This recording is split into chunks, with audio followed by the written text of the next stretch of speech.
Aloha.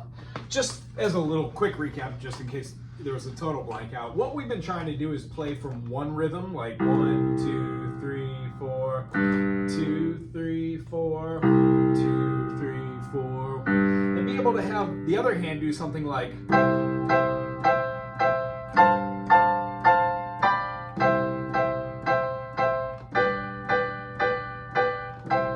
is switching between chords like a C major, F major, C major, B diminished, C. Maybe a G in there if we want. But these are considered root chords. When we move a note on the bottom end, as you know, it's called an inversion. And there are a multitude of these. You know, we could play this inversion. We could play that inversion, that inversion. What we try to do is get used to hearing like a lower note and then make a melody utilizing major third, minor third, and perfect fourth. Now that is our arpeggiated form.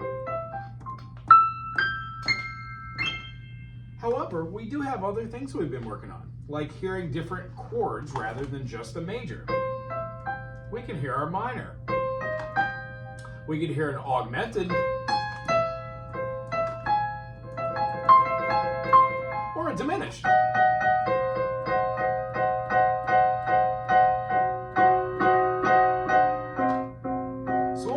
To do is maybe try and make some melodies using those going from one point to the other. You can just try them all like we did last time.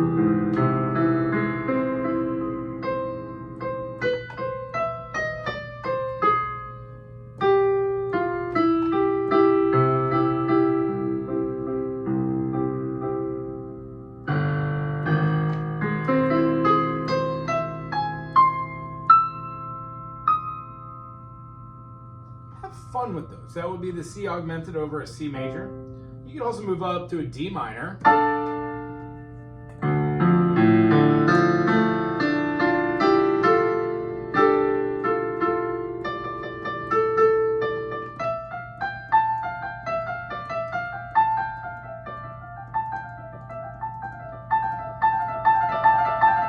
Fun with the notes that you're in. If we're playing in, let's say, a D minor, we know that D minor has only the one flat, B flat, so maybe find our fifth, move it as a fourth,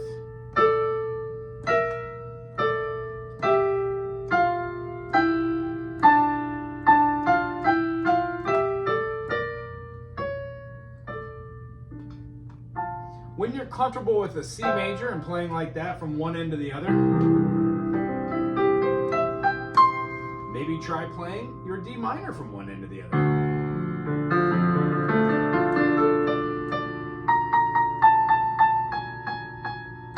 And enjoying some of the notes that are around your fifth and your first. We're going to talk about relativity of the augmented next week, and how that correlates to using the augmented in lieu of your diminished. So if we're playing in the key of A major, A major, B minor, C sharp minor, D major, E major, F sharp minor, G sharp diminished, and then back to A.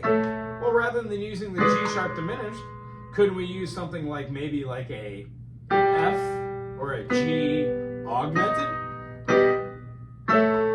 That also works too as a resolution. Anyway, it's very good seeing you. Practice those things, and what we're looking for is for you to come up with some originality with what you have going on, all the while combining all the other different practices that we learned. The most important of which is what we've been talking about, is that inner hand dependency. If you can find the 1, and you can find the 5, then you can find the 4 below it.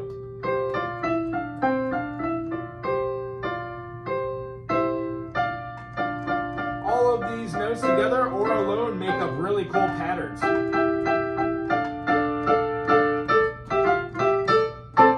If you did it in, let's say A, you would have A going to its fifth, E, then you would work them down. Well, we have an A, we have the note right before we go to, would that be? Yeah, we do. We have a D sharp in there, right, for E. We would have actually a D in the key of A, though. We'd have a C sharp, most definitely. So our fingers would be playing those same notes.